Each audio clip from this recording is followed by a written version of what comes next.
Hello, and thank you for tuning in to our first webinar for the Broadcom Masters Fair Directors and Coordinators. My name is Reva Ramadorai, and I'm the Program Manager for Broadcom Masters. I'm here with Broadcom Masters Specialist, Erin Cummins. Hi! To go over some tools and resources that you might find useful in supporting your Broadcom Masters nominees. Since we might have some new FAIR contacts this year, I want to briefly go over what Broadcom Masters is. The Broadcom Math, Applied Science, Technology, and Engineering Rising Stars, or MASTERS, is the premier national science fair-based competition for 6th, 7th, and 8th grade students. In order to qualify for the competition, a student must place within the top 10% in a society-affiliated science fair. These top 10% of students are nominated to apply to the competition online. After a series of evaluations, 30 Broadcom Masters finalists have the opportunity to spend a week in Washington, D.C., showcasing their research projects and competing as teams in hands-on STEM activities. Your role as a Broadcom Masters Fair Director or Coordinator is extremely important. At your award ceremony or after your fair, we ask that you give out the packets you received in January to all of your nominees so that they know what an amazing opportunity they've qualified for and how to enter.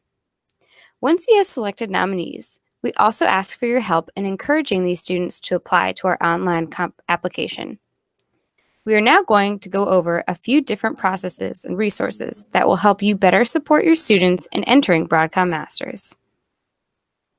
As the Broadcom Masters coordinator for your fair, you will require to upload your nominee list within 15 days of your fair. To do this, you can log in to the fair dashboard, click Broadcom Masters, and then click Nominee List.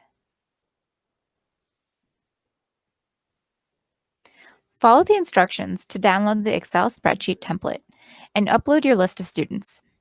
This data helps us verify all applicants from your fair once the application closes. If you do not collect all the information asked for in this spreadsheet, that's okay, but the more information we have, the better. Emails for teachers and parents are particularly important and help us remind students about their nomination and encourage them to open an application.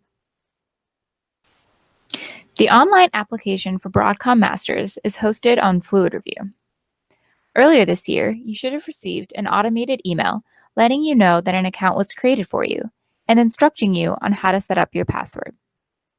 If you did not receive this email, simply click on the Forgot Your Password link on the login page. You should enter in the email address you get all Broadcom Masters communications sent to. You will then receive an email from Fluid Review and be able to reset your password.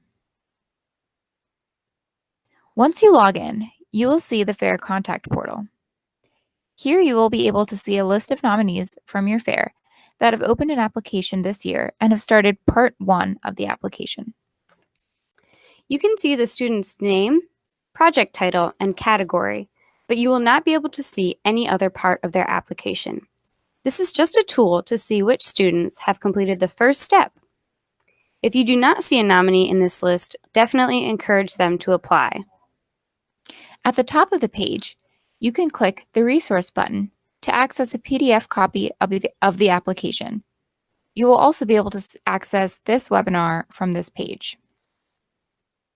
We will now briefly walk through the application from a student's view to give you an idea of what it looks like for them. In the student application, there are 6 main parts. Part 1 is the formal registration.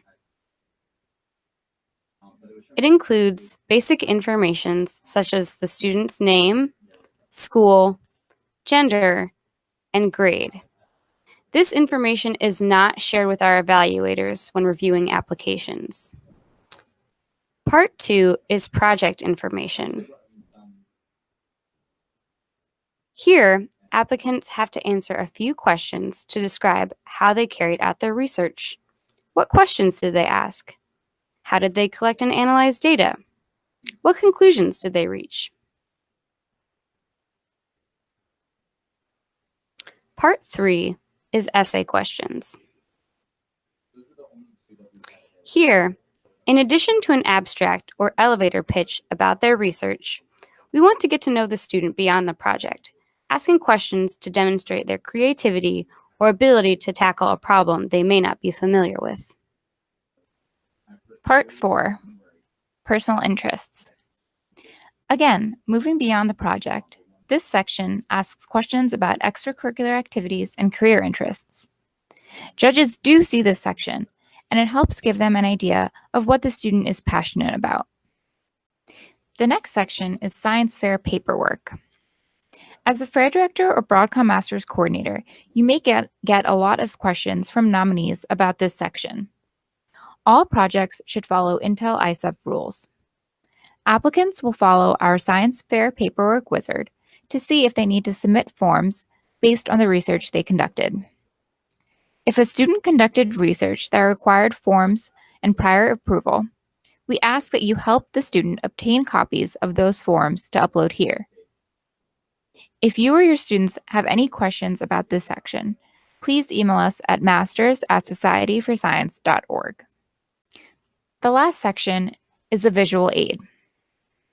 This is a chance for students to include any graphs, charts, or photos that they might have included on their project board. Although students may have a lot of data that they want to share with us, this visual aid can only be one page. We're now going to go over some frequently asked questions that we often get from fair directors. Hey, Erin, can team projects enter? Yes. However, each individual within a project must submit their own applications, which are evaluated independently. Reva, I lost my packets, or I don't have enough packets and certificates to give all my nominees. What should I do? No problem. Just email us at masters@societyforscience.org, and we'll be happy to send you more. Erin, I know that one of my students started an application, but I don't see them when I log in to Fluid Review. Why might that be? So there are two reasons why that might be. The first could be that they were nominated by multiple fairs and decided to log in or create their application with their other fair password from the other fair, which means they weren't automatically bumped into your fair on Fluid Review. The other option is that your student misentered their fair password to begin with, which means that we had to correct it for them, which is fine, and they were able to access the application. However, it didn't automatically put them into the fair that you were associated with. If you know that a student from your fair applied, just ask us to double check, and we can see whether or not they're associated with another fair or whether or not they entered the wrong fair password to begin with. Thanks, Erin. All right, well, that concludes our first Fair Directors webinar. We hope you all found this informative and helpful. And again, you can always email us at masters@societyforscience.org if you have any questions. Thanks.